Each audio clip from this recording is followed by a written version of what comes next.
They say you never forget your first love, and that sentiment has never been more true than with me and my first gaming love, the Nintendo Entertainment System.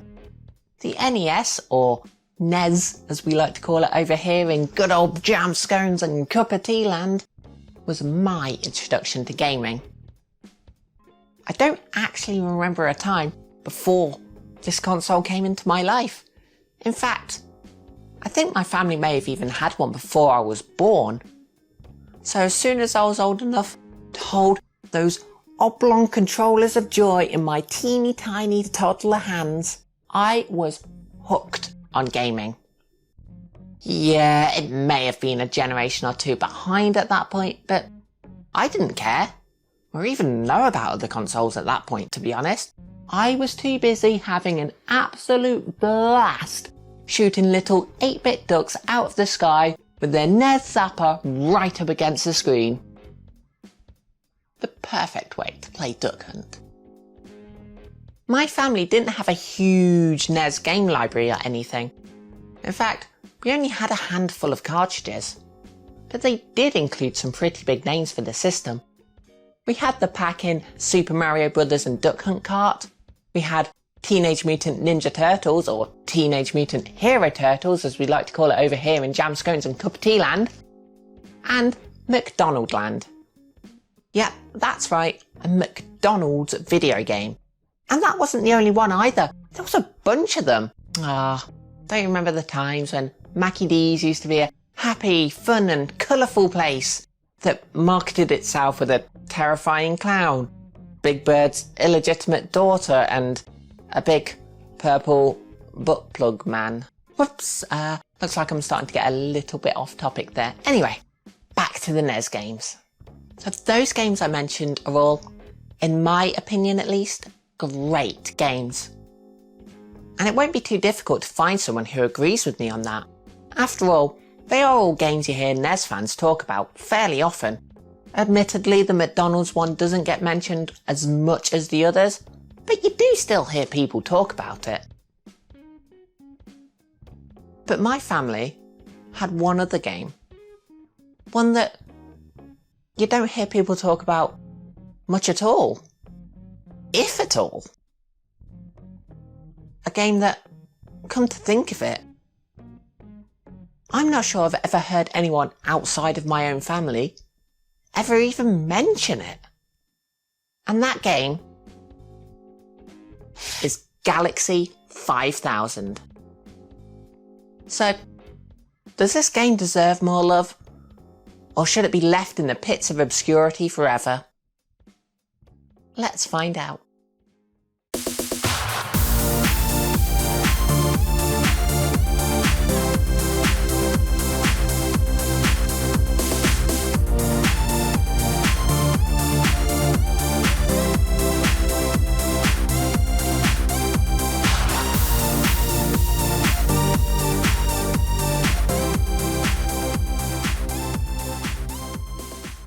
Galaxy 5000 came out in 1990 and was developed by Activision.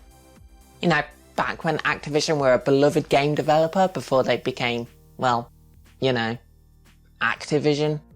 The first thing you'll be greeted with when you boot this game up, other than the Activision logo of course, is some pumping music and the scene of a crater-ridden planet with a couple of crashed spaceships on the surface. Leave it a few seconds and this happens. These aliens always used to make me smile as a kid, and they still do now. When we actually get into the game itself, we can see what it's all about. If the box art, the label on the car, or the tagline of "Racing in the 51st Century" don't give it away, this is a futuristic space-age racing game. In single-player mode, you control the grey ship, and it's your job to whiz it around the course as fast as you can. As you probably would have guessed with this being a racing game. It's you versus 3 colourful computer-controlled competitors in this solar system-spanning Grand Prix of the future. You start the game on the planet closest to the Sun, Mercury. Finish all the races there and you'll move on to Venus. Keep on winning and you'll go to Earth, Mars, Jupiter, Saturn, Uranus, shut it, Neptune, and yes, even Pluto. I know some of you pro-Pluto planetary status activists will be celebrating at this news, but what about the others, eh? What about Ceres? What about Maki Maki? What about Eris? What about Halmia? What about Gong Gong, eh? Why can't they be planets? Hashtag justice for Gong Gong. In between each race, you get a nifty little cutscene of your craft moving to the next planet, with some of the weirdest music I've ever heard come out of a NES.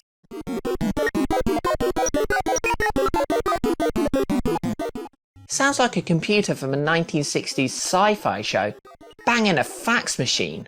And they ain't doing no vanilla shit either. Each track isn't just a simple circuit. There are plenty of obstacles you'll have to keep an eye out for. There are spikes, gun turrets and plenty of ledges where you can fall off. Falling off the track isn't an instant death, but it does do a fair bit of damage, so be careful. It's not just the arena hazards that can do you harm here either. The other racers are out for blood and will shoot you without a moment's hesitation. But it's not all bad. Your ship arrives armed and dangerous too.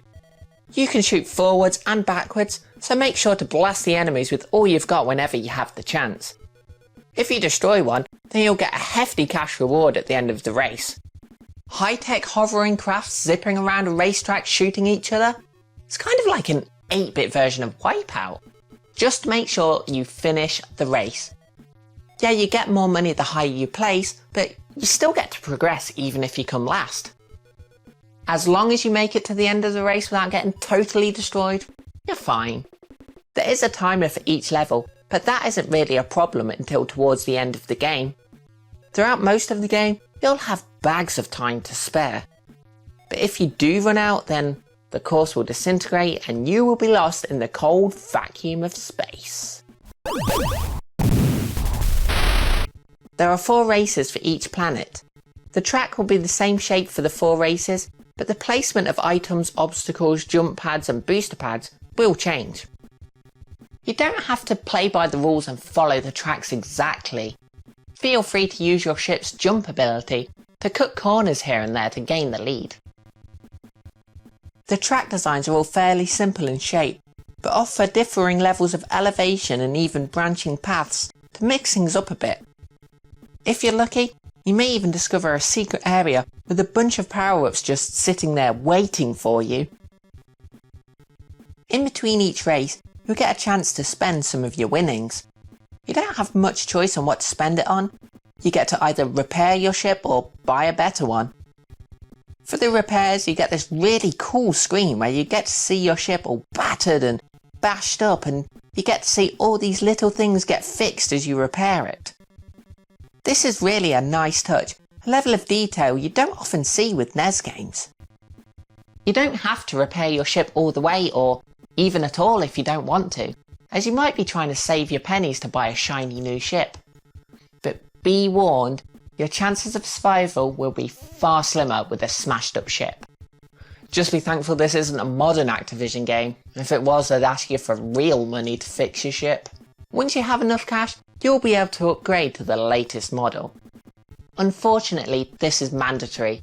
As soon as you have enough dosh, you'll automatically upgrade to the next ship, so you can't save your money up to just go straight for the best one.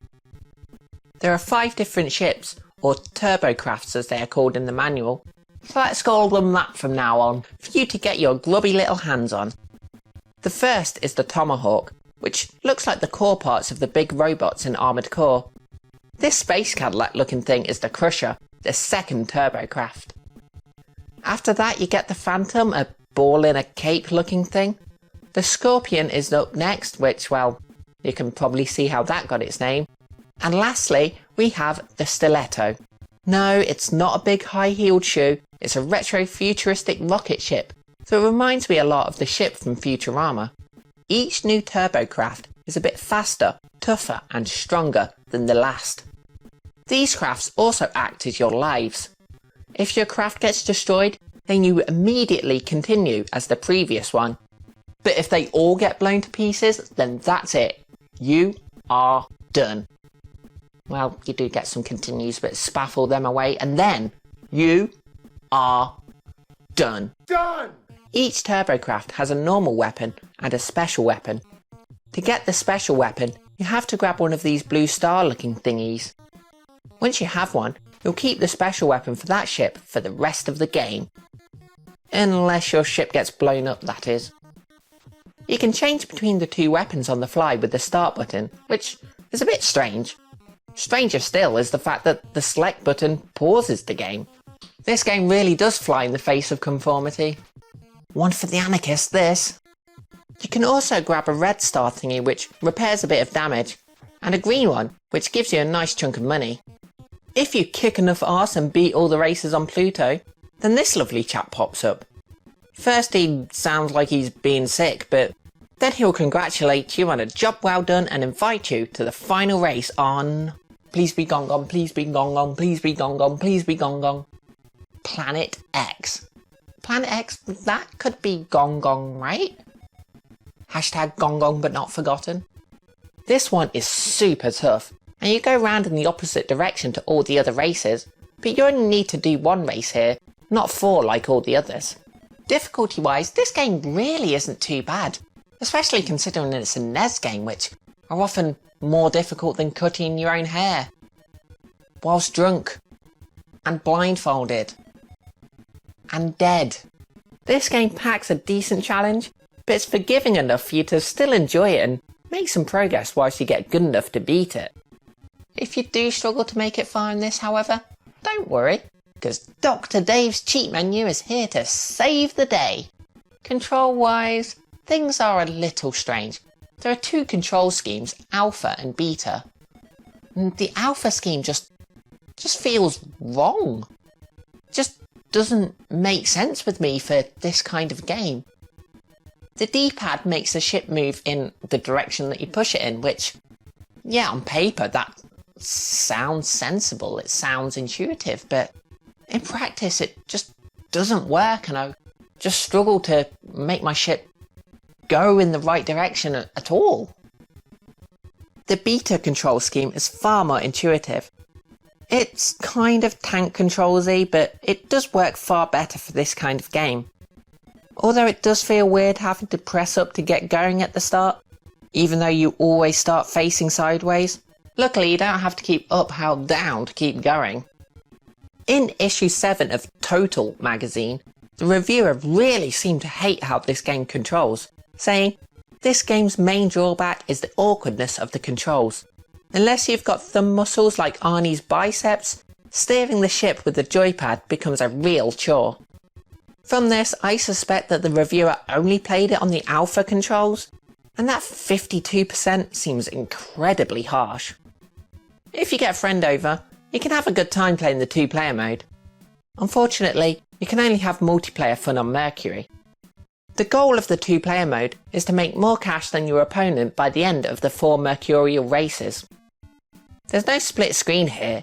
If one player gets too far behind, then they'll be warped forward a bit, and the other player will get a nice cash reward. Graphically, I think this game looks great. The courses are all very colourful, and the ships all exude that 1950s sci-fi B-movie aesthetic that I absolutely love. These large images of the Turbocrafts are impressively detailed, and seeing them transform from crashed up wrecks to showroom ready will never not be cool. Sound-wise, it's all good too. Admittedly, it could have benefited from a few more tunes, but the ones that are here do the job just fine.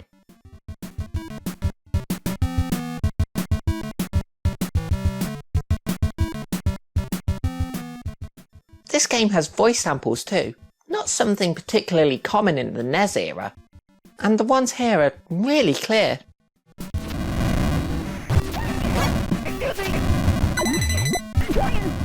Apart from this one.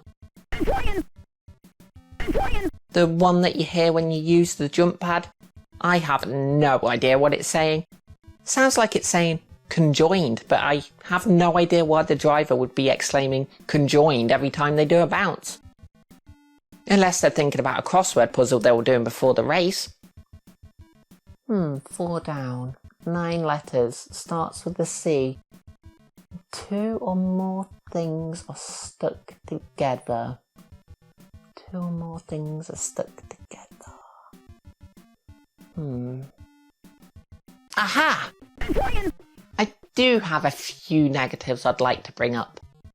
The first is that with the isometric viewpoint, it can be a bit hard to position your jumps at times, and sometimes you'll go plummeting off the edge even though you were sure you would make it. There are also a few times, especially on the Planet X level, where I'd seemingly fall straight through solid ground.